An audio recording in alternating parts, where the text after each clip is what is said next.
अस्सलाम वालेकुम स्टूडेंट्स, मेरा नाम है फ़रीहा खान और आप देख रहे हैं लर्न इंग्लिश विद रोशनी। तो आज फिर हाजिर हूँ एक डॉन एडिटोरियल के साथ। और ये जो एडिटोरियल है ये किस डेट का है? ये आज ही का है, मतलब जून 16। तो इस एडिटोरियल का टाइटल क्या है? इस एडिटोरियल का टाइटल है फिस्कल मैलिफिसेंस। अब सबसे पहले हम इसके टाइटल को ब्रेक करते हैं और फिर देखते हैं कि इसका टाइटल हमें क्या मीनिंग कन्वे करना चाह रहा है। अच्छा, फर्स्ट चीज़ देखो, फिस्कल का मतलब क्या होता है? फिस्कल का मतलब है गवर्नमेंट का पैसा, बजट या टैक्स से रिलेटेड, मतलब रेवेन्यू से रिलेटेड, इस तरह से ये बात करता है फिस्कल वर्ड। और ये जो मेलिफिसेंस इसने यूज़ किया ना, इसका मतलब क्या होता है? इसका मतलब होता है गलत काम। फॉर एग्जांपल, अगर कोई पर्सन पावर में बैठा है और वो इख्तियारात का रॉन्ग यूज़ करता है तो इसके लिए भी आप मेलिफिसेंस का वर्ड यूज़ कर सकते हो। अगर दूसरे वर्ड्स और इजी वर्ड्स में देखा जाए तो मेलिफिसेंस का मतलब होता है रॉन्ग डूइंग, गलत इस्तेमाल या गलत काम। अब यहाँ पे ये जो गलत काम हुआ है या गलत किसी चीज़ का इस्तेमाल हुआ है, वो कौन सी चीज़ है? वो है फिस्कल। तो ये चीज़ ये मीनिंग हमें कन्वे कर रहा है। तो इसके टाइटल को पढ़ने से ही हमें अंदाज़ा हो गया कि इसका मतलब है कोई पैसे से रिलेटेड बात है, कोई बजट से रिलेटेड बात हो सकती है, कोई टैक्स से रिलेटेड बात हो सकती है। लेकिन इसने ये वर्ड ये जो यूज़ किया ना, मेलिफिसेंस, इसका मतलब है कि इस चीज़ का कोई गलत इस्तेमाल हुआ है। तो वो क्या चीज़ है, वो सब चीज़ें हम आज के एडिटोरियल में स्टडी करेंगे। देखो, अब इस एडिटोरियल को स्टार्ट करने से पहले मैं सब स्टूडेंट्स को एक बात बताऊं कि देखो, चाहे आप अपनी राइटिंग को बेहतर बनाना चाहते हो, चाहे आप स्पीकिंग को बेहतर बनाना चाहते हो, ये सब चीज़ें जो हैं ये डिपेंड करते हैं आपकी रीडिंग स्किल्स पे। आप लाइफ में कुछ भी करना चाहते हो ना, आपकी रीडिंग स्किल्स अच्छी होनी चाहिए। आपको ये वाली स्किल आनी चाहिए कि जो कुछ लिखा हुआ है आप उसको समझ सको और अपने अल्फाज में बयान कर सको। तो ये एक बहुत ही, मैं ये कहूँगी, एक पावरफुल स्किल है। इसको अब अंडर एस्टिमेट ना करें। तो ये जो एडिटोरियल है ये किस चीज़ के बारे में बात कर रहा है? देखो, ये एडिटोरियल जो है बहुत इंटरेस्टिंग है, पहली बात। दूसरी बात, ये एडिटोरियल हमें हेल्प करेगा इस चीज़ को समझने के लिए कि जो गवर्नमेंट है वो किस तरह से फाइनेंशियल डिसीजंस बनाती है, ख़ास तौर पर जब इकोनॉमिक टाइम्स जो हैं वो बहुत टफ जा रहे हों। इसके अलावा ये जो एडिटोरियल है इसके ज़रिए हम देखेंगे कि ये जो इतने इसने लॉन्ग सेंटेंसेस बनाए हुए हैं, इनसे मीनिंग कैसे निकालना है, इनकी एडवांस वोकैब को कैसे समझना है, और किस तरह से न्यूज़पेपर जो है ये इम्पोर्टेंट टॉपिक्स के बारे में लिखती है, कौन सी वो कैब यूज़ करती है, किस तरह से सेंटेंसेस को स्ट्रक्चर करती है। जैसे सैलरीज हो गई, बजट हो गए, पब्लिक मनी हो गई है, तो इन चीज़ों को किस तरह से वो कन्वे करेगी, ये सब कुछ हम आज के एडिटोरियल में सीखेंगे। तो चलें अब इसको स्टार्ट करते हैं।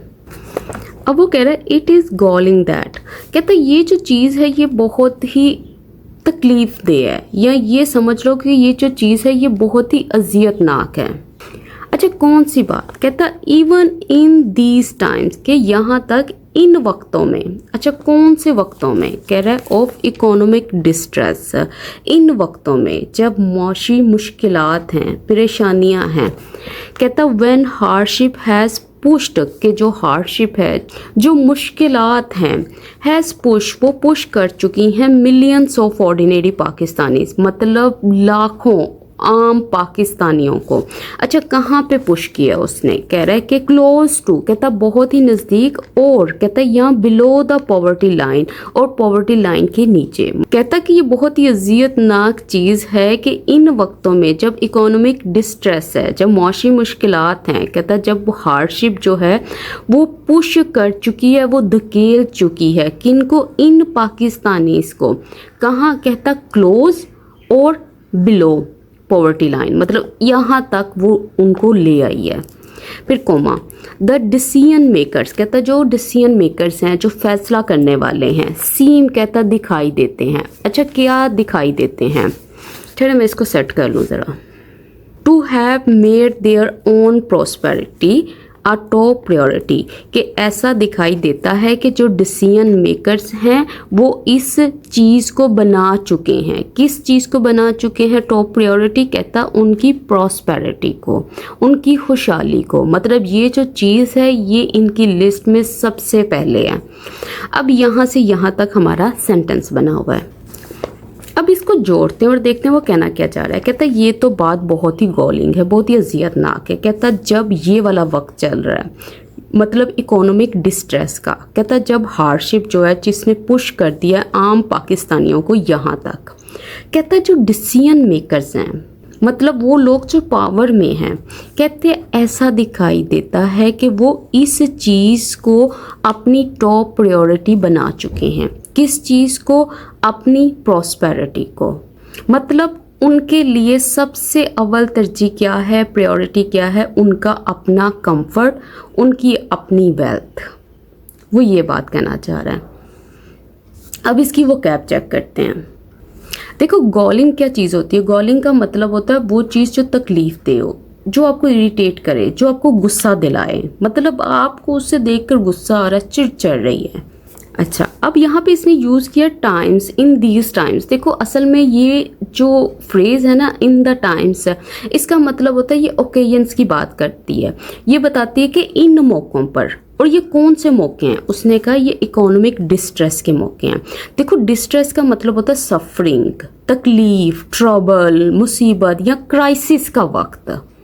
अच्छा, उसके बाद इसने यहाँ पे मेंशन किया है। देखो अगर आप इसको गौर से देखो तो एक क्लॉज तो यहाँ पे है, इट इज़ गॉलिंग, ठीक है। उसके बाद आप देखो एक और क्लॉज है, हार्डशिप हैज़ पुश्ड, ये हो गया। उसके बाद एक और क्लॉज है, the decision maker seem to have made, ये वाली चीज़, ठीक है।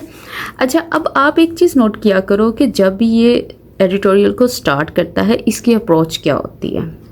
ये स्टार्टिंग लाइंस में हमें सिर्फ हिंट प्रोवाइड करता है कि मैं किस चीज़ के बारे में डिस्कशन करने वाला हूँ। अब फर्स्ट लाइन को जब हमने रीड किया तो हमें ये पता चला कि ये इकोनॉमिक डिस्ट्रेस की बात कर रहा है, इसमें ऑर्डिनरी पाकिस्तानीज हैं, इसके अलावा ये डिसीजन मेकर्स की कोई बात कर रहा है। तो इन चीज़ों को पढ़कर हमें अच्छा खासा अंदाज़ा हो सकता है फर्स्ट लाइन को। फर्स्ट लाइंस जो होती हैं ना किसी भी पैराग्राफ की, वो बहुत इंपॉर्टेंट होती हैं। वो आपको एक पिक्चर प्रोवाइड कर देती हैं कि वो क्या चीज़ आगे डिस्कस करने वाला है। तो इन चीज़ों का भी आप ख्याल रखें। और टेंस कौन सा इसने यूज़ किया? हैज़ पुश, मतलब प्रेजेंट परफेक्ट का इस्तेमाल किया है। इट इज़ गॉलिंग, गॉलिंग जो है वो एडजेक्टिव है, ठीक है। और इसमें क्या देखने वाला है? अच्छा, ये जो चीज़ है ना टू हैव मेड, ये है परफेक्ट इन्फिनेटिव, जो कि ये बता रही है कि ये वाला काम हो चुका है, ऐसा दिखाई देता है। कह रहे टेक फॉर एग्जाम्पल, कहता है इस चीज़ को कंसीडर करो, मिसाल के तौर पर, ठीक है। अच्छा, किस चीज़ को? कहता द रीसेंट 5-fold इंक्रीज, कहता ये जो 5 गुना इंक्रीज हुआ है। कहाँ, किस चीज़ में? कहता इन द सैलरीज, सैलरीज में। अच्छा, किन की सैलरीज? कहता ऑफ द सेनेट चेयरमैन इनकी एंड नेशनल असेंबली स्पीकर इनकी, कोमा। उसके बाद वो कह रहा है विच कम्स, कहता जो कि आती है। अच्छा, कौन आती है? मतलब ये जो इसमें कहा है ना कि 5-fold जो इंक्रीज हुआ है सैलरीज में, इनके साथ एक और चीज़ आती है। अच्छा, क्या आता है? कहता विद एन एडिशनल 50% समचुरी अलाउंस, कहता जिसके साथ 50% समचुरी अलाउंस आता है। ये क्या चीज़ होती है सब एक्सप्लेन करूँगी। फिर कोमा, उसके बाद उसने कहा एज वेल एज, और कहता साथ ही साथ द 188% इंक्रीज, कहता है ये जो इतना इंक्रीज हुआ है किसमें? इन द सैलरी, सैलरीज में, एंड अलाउंसेस इसमें। अच्छा, किन की सैलरीज और किन के अलाउंस की बात हो रही है? कह रहा है ऑफ कैबिनेट मिनिस्टर्स इनकी एंड इलेक्टेड रिप्रेजेंटेटिव्स इनकी, कहता मेड अर्लियर दिस ईयर, कहता ये वो वाला इंक्रीज है जो इस साल किया गया है, ठीक है। अब यहाँ से यहाँ तक हमारा सेंटेंस बना हुआ है। ये थोड़ा कॉम्प्लेक्स सेंटेंस है, थोड़ा डिफ़िकल्ट है समझना। कैसे? अब इसमें वो क्या बात कर रहा है? देखो इसने सेंटेंस स्टार्ट किया टेक से, ठीक है। टेक है वर्ब, तो इसका मतलब है इसका सब्जेक्ट कौन है, किसकी बात कर रहा है? ये हम लोगों की बात कर रहा है कि आप लोग इसको मिसाल के तौर पर लो। ये मिसालें हमारे लिए वो पेश कर रहा है। वो कह रहा है हाल ही में ये जो 5 गुना इंक्रीज़ हुआ है ना सैलरीज में, सैलरीज किसकी है? इनकी। और इन सैलरीज के साथ साथ और क्या चीज़ हुई है? 50% सब्सिडी अलाउंस हुआ है। ये कौन सा अलाउंस होता है? मतलब ये बेनिफिट आप ये समझ लो कि जिसमें आप ज़ाती कंफर्ट का जो अलाउंस होता है ये वो है जो बेनिफिट्स उनको प्रोवाइड किए गए हैं। कहता साथ ही साथ 188% जो इंक्रीज़ हुआ है इनकी सैलरीज में और अलाउंसेस में, किनकी? इनकी। कहता ये वो वाला इंक्रीज़ है जिसको किया गया अर्लियर दिस ईयर, इस साल। अब इसकी वो कैप चेक करते हैं। देखो सबसे पहले इंक्रीज़ के लिए आप राइज भी का वर्ड भी यूज़ कर सकते हो। इसका मतलब ये होता है किसी चीज़ का इजाफा। अलाउंसेस क्या होते हैं? बेनिफिट्स को बोलते हैं, फ़ायदों को बोलते हैं, पर्क्स को बोलते हैं। ग्रांट्स भी इसके लिए एक वर्ड यूज़ होता है। इसके अलावा इसने यहाँ पे यूज़ किया है इलेक्टेड रिप्रेजेंटेटिव, मतलब ये वो वाले रिप्रेजेंटेटिव है जिनको आप वोट के ज़रिए चुनते हो। और ये जो चीज़ आपको नज़र आ रही है ना, मेड अर्लियर दिस ईयर, ये जो चीज़ है ये पास्ट पार्टिसिपल फ्रेज है। ये किसके लिए आई है? ये इस इंक्रीज़ के लिए आई है कि ये वो वाला इंक्रीज़ है जिसको इस साल शुरू में किया गया। अब नेक्स्ट देखो, कहता द फॉर्मर डिसीजन, कहता ये जो पहले वाला डिसीजन था, जो फैसला था, हैज़ ड्रॉन, वो खींच चुका है, वो अट्रैक्ट कर चुका है, वो रिसीव कर चुका है बाई पार्टीजन क्रिटिसिज्म। मतलब कौन सी तनकीद? ऐसी तनकीद जो दोनों सियासी जमातों से थी, जो दोनों मेजर पॉलिटिकल पार्टी से थी इन रिसेंट डेज, हाल ही में। But can either be justified, तो आगे वो कह रहा है क्या इनमें से कोई भी जो चीज़ है उसको जस्टिफाई किया जा सकता है, उसको सही ठहराया जा सकता है। अब ना इस सेंटेंस को समझने के लिए ना आप दोबारा पीछे जाओ। देखो सबसे पहले इसने यहाँ पे वर्ड यूज़ किया ईदर, मतलब ये दो चीज़ों की यहाँ पे बात कर रहा है कि ये जो चीज़ें की गई हैं इनमें से किसी एक को भी आप सही ठहरा सकते हो। अब ये दो चीज़ें कौन से वाली हैं, पहले इसको समझो। देखो ऊपर पीछे इसने बात की है कि 2 डिसीजन हुए हैं। 2 डिसीजन कौन कौन से हुए हैं? पहला डिसीजन जो है इसने ऊपर मेंशन किया है 5-fold इंक्रीज का, कि ये वाला इंक्रीज हुआ इनमें, ठीक है। उसके बाद इसने बात की है 188% इंक्रीज यहाँ पे, कि ये दो जो इंक्रीजेस हुए हैं, ये जो 2 डिसीजन लिए गए हैं इनकी बात कर रहा है। तो यहाँ पे इसने ईदर लगाया, ईदर लगा के ये ऑप्शन दे रहा है कि क्या इनमें से किसी एक को भी आप जस्टिफाई कर सकते हो, किसी एक को भी सही ठहरा सकते हो। तो ये क्वेश्चन मार्क लगा के ये पूछ रहा है वो। अब इसकी वो कैप चेक करते हैं। अच्छा देखो सबसे पहले ये चीज़ नोट करो, फॉर्मर का मतलब क्या? प्रीवियस, पहला। अब किसको रिसीव किया था इसने? By partisan criticism. क्रिटिसिज्म होता है डिसअप्रूवल, तनकीद। बाई पार्टीजन का मतलब क्या है? ड्यूअल पार्टी, 2 सियासी जमातों का, वो ये बात कर रहा है। बाई का मतलब ही 2 होता है। और बाकी इसने इधर लगाया, इधर मैंने बता दिया इसने यहाँ पे क्यों लगाया है। और कैन बी जस्टिफाई मतलब मॉडल का पैसिव स्ट्रक्चर यहाँ पे बना हुआ है। अब आगे देखो, अब नेक्स्ट सेंटेंस देखो। देखो ये वाला सेंटेंस भी जो है ना ये थोड़ा मुश्किल है समझना, लेकिन चले हम इसको कोशिश करते हैं। कहता while there is an argument to be made. देखो अभी पीछे इसने क्या बात की थी? इसने उसको दफ़ा करने की बात की थी, उसको जस्टिफाई करने की बात की थी। तो अब उसने यहाँ पे बात की है कि हालांकि उसने कहा कि इस या वहाँ पे कोई दलील हो सकती है, मतलब कोई ऐसी चीज़ बनाई जा सकती है जो हमारे किसी भी गवर्नमेंट के डिसीजन को दफ़ा कर सके। तो वो ये बात कर रहा है कि while there is an argument to be made, कि उसको बनाया जा सकता है, किस चीज़ के लिए? for adjusting compensation, इस चीज़ के लिए। मतलब आप कोई आर्ग्यूमेंट दे सकते हो कि उसने गवर्नमेंट में ये डिसीजन इसलिए लिया था कि वो इस चीज़ को ये वाला एक्शन लेना चाहता था, मतलब वो सैलरीज को चेंज करना चाहता था, बेनिफिट्स को चेंज करना चाहता था, किसी चीज़ से मैच करने के लिए। अच्छा किस चीज़ से मैच करने के लिए? फॉर इन्फ्लेशन से मैच करने के लिए।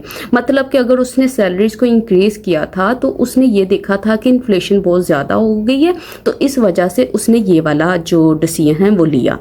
अब आगे देखो वो क्या बात करता है। पहले उसने खुद ही ये वाली बात सामने रखी है, अब उसके लिए ही वो एक और बात लिखेगा। कहता द इंक्रीमेंट्स, कहता ये जो इंक्रीज है, ये जो अजाफा है, far surpass the accumulated impact of price increases since the last time salaries were revised. देखो इसमें अब वो क्या बात कर रहा है? कहता है ये जो इंक्रीमेंट्स है ना, तो ये इससे भी आगे चले गए हैं। किससे आगे चले गई है? उस इम्पैक्ट से जो कि एक्यूमुलेटेड है, मतलब किसी चीज़ का जो इकट्ठा हुआ इम्पैक्ट है ना, उसकी बात कर रहा है। और ये इम्पैक्ट किसका है? प्राइस इंक्रीजेस का, कि मतलब वो इस चीज़ से भी आगे चली गई है। कब से? कहता है लास्ट टाइम जब सैलरीज को रिवाइज किया गया था, मतलब इनको इंक्रीज किया गया था। अच्छा, अब ना ये इसको ज़रा इजी वे में इस तरह से समझो कि फॉर एग्जांपल 2 साल पहले ना लोगों की जो सैलरी थी ना वो 50,000 हो गई थी। ठीक है, मिसाल है, ठीक है, ये कोई भी चीज़ वो नहीं है, सिर्फ मिसाल दे रही हूँ। फॉर एग्जांपल 2 साल पहले लोगों की सैलरी जो थी वो 50,000 हो गई। तब जो पेट्रोल था उसकी प्राइस क्या थी? 200 रुपये पर लीटर था। लेकिन जब से सैलरीज इंक्रीज हुई थी उस वक़्त से अब तक सबने देखा कि जो इन्फ्लेशन थी वो बहुत ज़्यादा इंक्रीज हो गई। मतलब जहाँ पेट्रोल पर लीटर 200 का था अब 300 का हो गया। तो 2 साल में सब कुछ महंगा हो गया। तो ये महंगाई का जो टोटल असर है ना, उसको बोलते हैं accumulated impact of price increases. तो वो ये बात कर रहा है।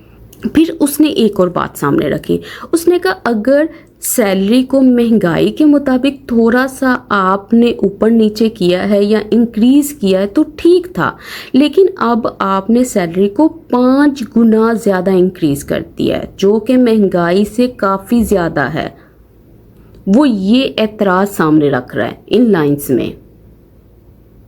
देखो किस तरह से उसने खुद ही क्वेश्चन किया, खुद ही वो आंसर दे रहा है। अब इसकी जल्दी से वोकैब चेक कर लें। एडजस्टिंग, एडजस्ट करने का मतलब होता है किसी चीज़ को मॉडिफाई करना, ऑल्टर करना, किसी चीज़ को रिवाइज करना, तब्दील करना। और कंपनसेशन का मतलब क्या होता है? इसका मतलब होता है, देखो आप ये समझ लो सैलरी की बात कर रहा है, पेमेंट की बात कर रहा है, पैसों की बात कर रहा है। सरपास करने का मतलब क्या होता है? कोई चीज़ जो है वो बढ़ गई है, वो ज़्यादा हो गई है, वो आगे निकल गई है, हद से बढ़ गई है। किस चीज़ से भरी है? वो ये चीज़ है। ठीक है, इम्पैक्ट ऑफ प्राइस इंक्रीजेस। और ये जो वर्ड इसने यहाँ पे यूज़ किया ना एक्यूमुलेटेड, इसका मतलब क्या है? इसका मतलब होता है इकट्ठा हुआ, जमा हुआ, कलेक्टेड, गैदर्ड। या इसके लिए एक वर्ड यूज़ होता है बिल्ड अप, मतलब जो वक्त के साथ साथ जो है वो इकट्ठा हुआ है। तो ये इस तरह से ये सेंटेंस बना था। कहता है it must also be asked, कहता है ये वाली जो बात है ना, ये सवाल भी उठाया जाना चाहिए। क्या? वाई, क्यों? When the state has been pushing the burden of its poor decision making on to honest tax paying citizens. कहता कि जब ये जो स्टेट है ये पुश करती हुई आ रही है, मतलब पास्ट में भी कर रही थी और आज भी कर रही है। अच्छा, किस चीज़ को? बर्डन को, बोझ को। अच्छा, बोझ किसका है? उनके ख़राब डिसीजन मेकिंग का, मतलब वो जो ख़राब फैसले लेते हैं तो उसका जो असरात होते हैं ना, उसका बोझ किसके ऊपर ये पुश करता हुआ है? ऑनेस्ट, ईमानदार, टैक्स पेइंग सिटीजन्स, वो वाले शहरी जो कि ईमानदार हैं और जो टैक्स पे करते हैं। अब आगे देखो, कहता है should parliamentarians not share some of the financial load with ordinary citizen. तो अब इसमें क्या बात कर रहा है? इसमें कह रहा है क्या ये जो पार्लियामेंटेरियंस हैं इनको शेयर नहीं करना चाहिए कुछ जो फाइनेंशियल लोड है, जो माली लोड है, किनके साथ? ऑर्डिनरी सिटीजन्स के साथ। असल में इसमें और क्या बात कर रहा है? देखो इसने कहा है कि हमें ये भी पूछना चाहिए कि जो गवर्नमेंट है वो क्या करती है, ये शुरू से जो भी बैड डिसीजंस होते हैं उसके जो असरात होते हैं उनका बोझ जो है वो इन लोगों के ऊपर डाल देती है। ठीक है, तो कहता है कि ये जो लॉ मेकर्स हैं जो अहम काम करते हैं, ये जो पार्लियामेंटेरियंस हैं, क्या इन्हें ये वाला बोझ नहीं उठाना चाहिए आम शहरियों के साथ? अब एक और क्वेश्चन आया, कहता वाई शुड देयर इनकम्स, कहता क्यों उनकी जो इनकम्स हैं, उनके अलाउंसेस जो हैं, उनके जो बेनिफिट्स हैं, बी इंसुलेटेड, कि उनको इंसुलेट किया जाए, उनको महफूज रखा जाए या उनको बचाया जाए। किससे? From the fall out of their own bad policies, उनकी जो अपनी बैड पॉलिसीज हैं उनके फॉल आउट से। फॉल आउट का मतलब क्या है? उनके नेगेटिव कॉन्सिक्वेंसेस से या उनके साइड इफेक्ट से, वो ये बात कर रहा है। देखो यहाँ तक था ये फर्स्ट पैराग्राफ, ठीक है। इस फर्स्ट पैराग्राफ में असल में इसने बातें ये की हैं, इसने कहा ये जो चीज़ है ये बहुत गुस्सा दिलाने वाली है। अब ये जो कौन सी चीज़ गुस्सा दिलाने वाली है, ये सारे का सारा पैराग्राफ है, ये जो इनकी बातें मेंशन की हैं ये सारी की सारी गुस्सा दिलाने वाली हैं। वो ये कह रहे हैं कि जो आम लोग हैं इस महंगाई में, उनके लिए चीज़ें मुश्किल से मुश्किल होती जा रही हैं, लोग पॉवर्टी लाइन के पास चले गए हैं। तो लेकिन कहता कि जो डिसीजन मेकर्स हैं, जो हुक्मरान हैं, उनको सिर्फ एक ही चीज़ के ऊपर उनका फोकस है, वो ये है कि इनके अपने फ़ायदों को तरजीह देना, अपनी खुशहाली को तरजीह देना। तो वो ये बात कर रहा है इस सारे के सारे फर्स्ट पैराग्राफ में। अब आगे देखो, अब वो कह रहे इक्वली कंसर्निंग, कि ये वाली जो बात है ये उतनी ही कंसर्निंग है, मतलब ये वाली जो बात है उतनी ही वरीसम है, उतनी ही ट्रबलिंग है। क्या, कौन सी बात? उसने कहा is how cavalier this regime has been, कि ये जो हुकूमत है ये कितनी लापरवाह रही है। अच्छा, किस चीज़ में? कहता इन डिशिंग आउट, डिश आउट करने में, डिश आउट करने का मतलब है देने में। किस चीज़ को? फेवर्स को, फ्रॉम पब्लिक मनीज, अवाम के पैसे से। अच्छा, किस फॉर्म में? कहता in the form of wage increases, wage increases की फॉर्म में, मतलब तनख्वाहों जो सैलरीज हैं उसको इंक्रीज करने की फॉर्म में, स्पेशल ग्रांट्स एंड अलाउंसेस इस चीज़ की फॉर्म में, इस चीज़ की शक्ल में, एज वेल एज, और साथ ही साथ वेरियस एग्जम्पशंस, बहुत सारी दूसरी छूट। तो अब वो इस असल में ये बात कह रहा है कि ये जो चीज़ है ये और भी ट्रबलिंग है, ये जो चीज़ है ये और वरीसम है, कि किस तरह से गवर्नमेंट जो है इतनी केयरलेसली जो है वो बेनिफिट्स दे रही है, वो आवाम के पैसे से ही सैलरीज को इंक्रीज़ कर रही है, उनको एक्स्ट्रा ग्रांट्स दे रही है, अलाउंसेस दे रही है, उनको एग्जम्पशंस दे रही है। तो वो ये बात सामने रख रहा है। अब इसकी वो कैप चेक करते हैं। अच्छा, सबसे पहला वर्ड वो है कैवलियर। कैवलियर का मतलब होता है केयरलेस, लापरवाह। आप ये समझ लो irresponsible. This regime has been, मतलब इसका मतलब क्या? इसका मतलब है ये रजीम जो है पास्ट में भी कैवलियर थी, आज भी कैवलियर है, ठीक है। प्रेजेंट परफेक्ट का यहाँ पे स्ट्रक्चर लगा हुआ है। डिश आउट करने का मतलब क्या होता है? इसका मतलब होता है किसी चीज़ को देना, किसी चीज़ को बांटना, डिस्ट्रीब्यूट करना, हैंड आउट करना। अच्छा, किस चीज़ को दिया जा रहा है? वो कह रहा है ये वाली जो फेवर्स हैं, ठीक है, कहाँ पे हैं?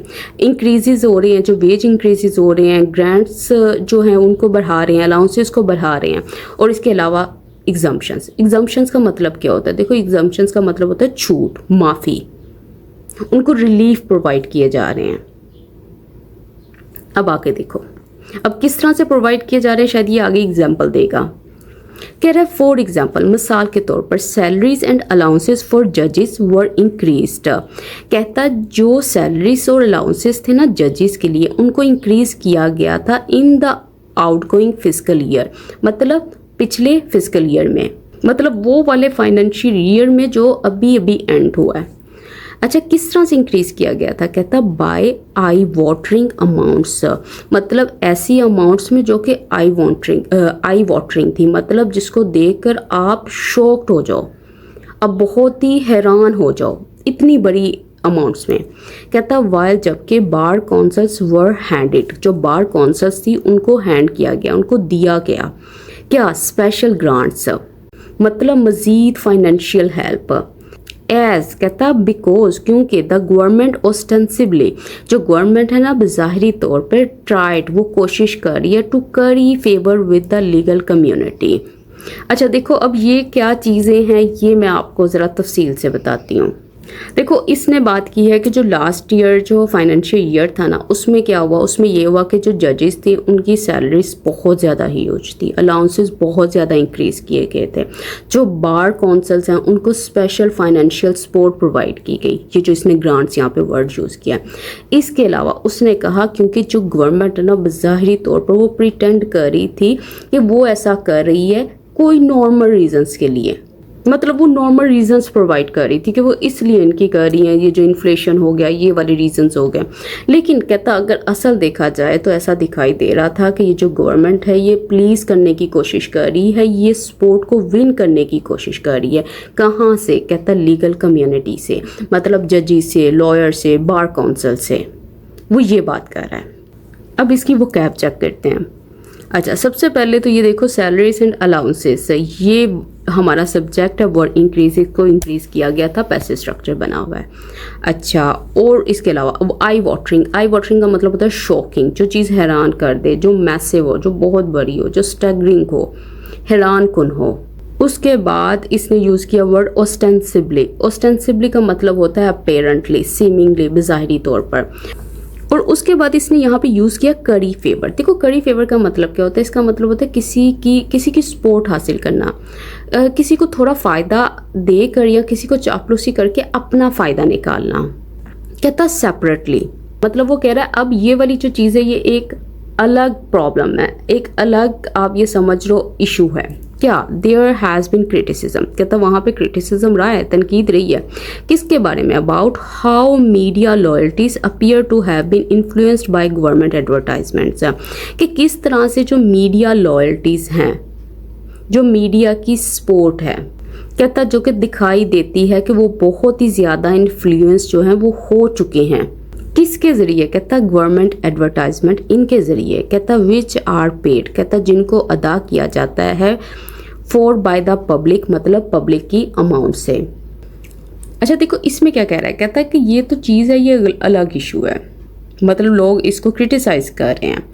क्या, किस चीज़ को? कहता है ये जो मीडिया है, टीवी चैनल्स हैं, न्यूज़पेपर्स हैं, कहता ऐसा दिखाई देते हैं कि ये गवर्नमेंट को सपोर्ट कर रहे हैं। क्यों सपोर्ट कर रहे हैं? क्योंकि जो गवर्नमेंट है वो इनको एडवर्टाइजमेंट्स के लिए पैसा दे रही है, और ये पैसा कहाँ से आ रहा है? उसने कहा यहाँ से, which are paid for by the public. अब इसकी वोकैब चेक कर लेते हैं। अच्छा सबसे पहले क्रिटिसिज्म। क्रिटिसिज्म का मतलब क्या होता है? इसका मतलब होता है डिसअप्रूवल, तनकीद। उसके बाद है लॉयल्टीज़। लॉयल्टीज़ का मतलब क्या होता है? सपोर्ट। ठीक है, आप ये समझ लो किसी की हिमायत करना या किसी का साथ देना। टू हैव बीन इन्फ्लुएंस्ड, ये जो चीज़ है ये परफेक्ट इन्फिनेटिव का पैसिव स्ट्रक्चर यहाँ पे बना हुआ है कि ऐसा दिखाई देता है कि ये जो चीज़ है, ये जो मीडिया है, ये इससे इन्फ्लुएंस हुआ है।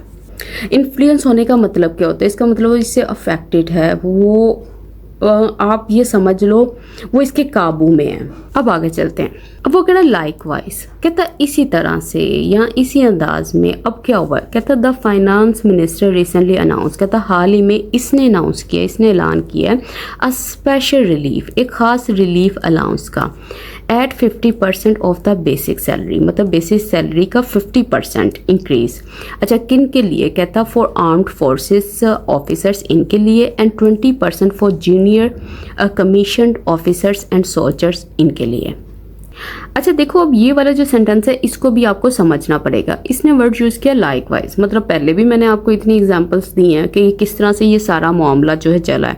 उसके बाद उसने लाइकवाइज लगा के बताया कि एक और मिसाल ले लो। कहता इसी तरह से जो फाइनेंस मिनिस्टर है उसने हाल में ही अनाउंस किया है कि जो आर्म्ड फोर्सेस के ऑफिसर्स हैं उनको उनकी बेसिक सैलरी का 50% एक्स्ट्रा अलाउंस दिया जाएगा, जबकि जो जूनियर कमीशन्ड ऑफिसर्स और सोल्जर्स हैं उनको 20% एक्स्ट्रा दिया जाएगा। और इस सारी चीज़ को इसने किसका नाम दिया? इसने कहा आ स्पेशल रिलीफ अलाउंस। मतलब ये नाम क्यों दिया गया? ये इसलिए दिया गया है कि ये वाला अलाउंस जो है ये दिया जा रहा है ताकि ये जो इकोनॉमिक प्रेशर है उसको कम किया जा सके। इस चीज़ में इनको रिलीफ प्रोवाइड किया जा रहा है, वो ये बात कर रहा है। The government also put off, कहता जो गवर्नमेंट है वो पुट ऑफ कर चुकी है, मतलब फिर से उसने डिले कर दिया, पोस्टपोन कर दिया। येट अगेन मतलब एक बार फिर, मतलब फिर से। अच्छा किस चीज़ को डिले किया है? उसने कहा the restructuring of defence pensions, इस चीज़ को कि इसको रीस्ट्रक्चर करना, मतलब इसको चेंज करना, इस स्ट्रक्चर को, इस सिस्टम को। और वो किस चीज़ का है? डिफेंस पेंशन्स, इन चीज़ों का है, मतलब फौजी के जो पेंशन्स का निज़ाम है उसको। कहता विच हैव बीन कंज्यूमिंग, कहता ये वो चीज़ है जो कंज्यूम कर रही है, टी पोर्शन, एक बहुत बड़ा हिस्सा, अ लार्ज अमाउंट और शेयर, किस चीज़ का? Of the states budget, state के बजट का। अच्छा देखो, अब इसमें क्या बात की है, इसमें इसने बात की है जो गवर्नमेंट है उसने फिर से डिले कर दिया, उसने पुट ऑफ कर दिया। पुट ऑफ करने का मतलब होता है डिले करना। अच्छा किस चीज़ को उसने डिले किया? कहता है रीस्ट्रक्चरिंग को। कहता है ये जो डिफेंस पेंशन की रीस्ट्रक्चरिंग है, जो इसमें चेंजेस करनी है, जो इसमें रिफॉर्म्स लेकर आने हैं, कहता है इस चीज़ को उसने फिर से डिले कर दिया। तो आगे वाली जो चीज़ है इसमें इसने ये बात मैंशन की है कि ये जो डिफेंस पेंशन हैं ये बहुत ही बड़ी अमाउंट जो है ना नेशनल बजट की, उसका हिस्सा कंज्यूम कर लेती हैं। इसमें नेक्स्ट लाइन में वो यही बात कर रहा है कि ये जो डिफेंस पेंशन्स हैं ये हुकूमत के बजट का बहुत बड़ा हिस्सा कंज्यूम कर रही हैं, लेकिन फिर भी हुकूमत जो है इन्हें ठीक या इन पर काम नहीं कर रही, वो ये बात कर रहा है इन लाइन्स में। अच्छा अब इसकी वो कैप चेक करो। देखो पुट ऑफ का मतलब क्या होता है? पुट ऑफ करने का मतलब होता है डिले करना। देखो पुट ऐसी वर्ब है जिसकी फर्स्ट फॉर्म, जिसकी सेकेंड फॉर्म और थर्ड फॉर्म सेम होती है, मतलब पुट पुट पुट, ठीक है। लेकिन अगर आप यहाँ पे ही शीट होता तो फिर आपने पुट्स लगा सकते थे, तब आपको अंदाज़ा हो जाना था कि ये प्रेजेंट टेंस की बात कर रहा है। अब यहाँ पे खाली इसने पुट लगाया है, द गवर्नमेंट पुट लगाया है, पुट्स नहीं लगाया, तो इसका मतलब है ये सेकंड फॉर्म है। तो इसका मतलब क्या है? इस चीज़ को डिले करना, इस चीज़ को पोस्टपोन करना। हैव बिन कंज्यूमिंग मतलब पास्ट में भी कंज्यूम करती आ रही थी, यूज़ करती आ रही थी, ड्रेन करती आ रही थी, वो आज भी कर रही है, वो ये बता रहा है। अब देखो ये और ज़्यादा क्रिटिकल होता जा रहा है। कह रहा है द इन्वेस्टमेंट्स बीइंग मेड, कहता है वो वाली इन्वेस्टमेंट जिनको किया जा रहा है टू बोल्स्टर, सपोर्ट करने के लिए पाकिस्तान डिफेंस कैपेबिलिटीज, इनको कैन नॉट बी क्वेश्चंस, कहता है इस पे आप सवाल नहीं उठा सकते। कहता है ये वाली जो चीज़ है, ये बात हमें समझ आती है कि पाकिस्तान जो है वो मनी स्पेंड कर रहा है ताकि अपनी डिफेंस सिस्टम को, मतलब वेपन्स को, ट्रेनिंग को स्ट्रेंथन कर सके, इस पर कोई क्वेश्चन नहीं कर सकता। कहता but increasing non combat defence expenditures at this time, कहता लेकिन गवर्नमेंट जो है वो इंक्रीज कर रही है डिफेंस एक्सपेंसेस को, कहता जो कि रिलेटेड भी नहीं है वॉर से और कॉम्पैट से, लेकिन मतलब ये कौन से वाली चीज़ें हैं, ये पेंशन्स हैं, पर्क्स हैं, अलाउंसेस हैं। कहता when the economy is under strain, कहता जब इकोनॉमी जो है वो ऑलरेडी स्ट्रेन में है, वो वीक है, कहता विल इनवाइट स्क्रूटनी, कहता ये वाली जो चीज़ है ना, ये जो इसने मेंशन किया कि इंक्रीज करना इस चीज़ को, कहता ये इनवाइट करेगी स्क्रूटनी को, मतलब ये चीज़ तनकीद को इनवाइट करेगी या गौर व फिक्र का निशाना बनेगी, या आप ये समझ लो ये पब्लिक क्रिटिसिज्म को अट्रैक्ट करेगी। कहता which the government must address, कहता ये वो चीज़ है जिसका जवाब हुकूमत को देना होगा या इस चीज़ को हुकूमत को समझाना होगा। देखो यहाँ से यहाँ तक हमारा सेंटेंस बना हुआ है, बहुत ही सीरियस सेंटेंस है। देखो उसने कहा कि अगर तो आप पैसा लगा रहे हो पाकिस्तान के डिफेंस सिस्टम को स्ट्रेंथन करने के लिए तो इस पर कोई क्वेश्चन नहीं है। कहते हैं लेकिन हो क्या रहा है कि ये सारा पैसा जो है वो लग रहा है इन चीज़ों के ऊपर, और कहता है स्पेशली उस वक्त जब पाकिस्तान की इकॉनमी जो है वो बहुत वीक है। तो कहता है जब आप ये वाली चीज़ें करोगे तो इससे क्या होगा? कहता इससे क्वेश्चंस रेज होंगे, पब्लिक और एक्सपर्ट्स जो हैं वो इस तरह के क्वेश्चंस करेंगी, तो इसलिए बेहतर यही है कि जो गवर्नमेंट है वो खुद ही इन चीज़ों को जवाब दे दे, इन चीज़ों को एड्रेस कर ले। अब इसकी जल्दी से वो कैप चेक कर लेते हैं। देखो पहला वर्ड जो इसने यहाँ पे यूज़ किया बोल्स्टर का, किधर गया ये? बोल्स्टर का मतलब होता है स्ट्रेंथन करना, मजबूत बनाना, सपोर्ट करना, रेनफोर्स करना। देखो बोल्स्टर जो है ना वो उस तकिए को भी कहते हैं, वो जो गोल तकिया नहीं होता जो लोग घरों में यूज़ करते हैं कमर को सपोर्ट करने के लिए, उसकी पिक्चर मैं ऊपर डाल दूँगी, आप देख लीजिएगा, ये वहीं से बना है वर्ब। अच्छा उसके बाद इसने यहाँ पे यूज़ किया नॉन कॉम्पैट। देखो नॉन कॉम्पैट का मतलब होता है फाइटिंग से रिलेटेड जो ना हो, मतलब ये वो वाली चीज़ें हैं जो पेंशन से रिलेटेड हैं, पर्क से रिलेटेड हैं, अलाउंसेस से रिलेटेड हैं। अच्छा ये जो स्ट्रेन वर्ड है इसका मतलब क्या होता है? इसका मतलब होता है प्रेशर है, दबाव है, स्ट्रेस है, या हमारी इकॉनमी जो है इस टाइम स्ट्रगल कर रही है। और स्क्रूटनी का मतलब क्या होता है? इसका मतलब होता है एग्जामिनेशन, जांच पड़ताल जिसको बोलते हैं, इंस्पेक्शन बोलते हैं, क्रिटिसिज्म भी बोलते हैं, तनकीद, मतलब ये जो चीज़ है ये तनकीद को इनवाइट करेगी। अब वो कह रहा था public can not be left feeling, कि जो पब्लिक है, जो लोग हैं, जो सिटीजन्स हैं, आप उनको इस तरह से फील नहीं करवा सकते, इस तरह से महसूस नहीं करवा सकते क्या दैट ये कि it is the only loser, कि सिर्फ वही नुकसान में है, वही नुकसान उठाने वाले हैं इन डिसीजंस में, फैसलों में। कौन से डिसीजन? कहता being made on it's behalf, जो कि किए जा रहे हैं उसके बिहाफ पे। तो इसमें वो कह रहा है कि आप अवाम को ऐसे नहीं छोड़ सकते कि वो ये चीज़ फील करे, इस चीज़ को महसूस करे कि सिर्फ वही नुकसान में है, मतलब किस चीज़ के नुकसान में या किस चीज़ का नुकसान उठा रही है। कहता है उन डिसीजंस का जो उनके नाम पे किए जा रहे हैं, जो उनकी तरफ से किए जा रहे हैं। ऑन इट्स बिहाफ का मतलब क्या होता है? इसका मतलब होता है किसी के नाम पे, किसी की तरफ से, किसी को रिप्रेजेंट करते हुए। तो ये था आज का एडिटोरियल और इसका जो क्विज़ है ये थोड़ा सा डिफरेंट है। ये वाला जो क्विज़ है ये ख़ास राइटिंग स्किल्स के ऊपर है, क्योंकि इसके अंदर इसने जो बातें मेंशन की हैं वो बातें जो हैं वो इतनी आसानी से समझ आने वाली नहीं है। आपको उन सेंटेंसेस को 2 दफ़ा पढ़ना होगा, फिर आपको समझ आएगी कि राइटर बात क्या कर रहा है, वो किस चीज़ को कन्वे करना चाह रहा है। तो पहला जो क्वेश्चन है आप सबसे, ये उन स्टूडेंट्स के लिए जो अपनी राइटिंग स्किल्स को बेहतर बनाना चाहते हैं। देखो, आप अपने साथ ऑनेस्ट रहो, फिर ही आपकी राइटिंग स्किल्स जो हैं वो बेहतर हो सकती हैं। राइटिंग स्किल क्या होगी? कोई भी चीज़ हो गई, आपको खुद के साथ ऑनेस्ट रहना होगा, खुद से इसके आंसर फाइंड करने हैं आपने। पहला क्वेश्चन है what is the main topic of the editorial. जो सेकंड है वो है what are the key points made by the writer. और जो थर्ड है वो है what is the tone of the editorial. मतलब ये आपने बताना है ये क्रिटिकल है, न्यूट्रल है, होपफुल है, क्या है।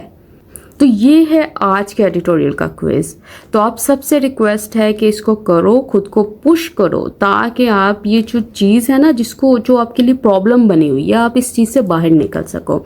राइटिंग हो गया, रीडिंग हो गया, स्पीकिंग, ये सारी एक दिन में नहीं होती, ये प्रैक्टिस से होती हैं। आप डेली प्रैक्टिस करोगे तभी आप उस लेवल तक पहुंचोगे कि आपको जो टॉपिक दे दिया जाए आप उसके ऊपर लिख सको। तो इसके साथ ही आज की वीडियो कंप्लीट होती है। अगर वीडियो अच्छी लगी हो तो कमेंट सेक्शन में अपना फीडबैक देना मत भूलिएगा। इसके साथ ही मुझे इजाज़त दें। अल्लाह।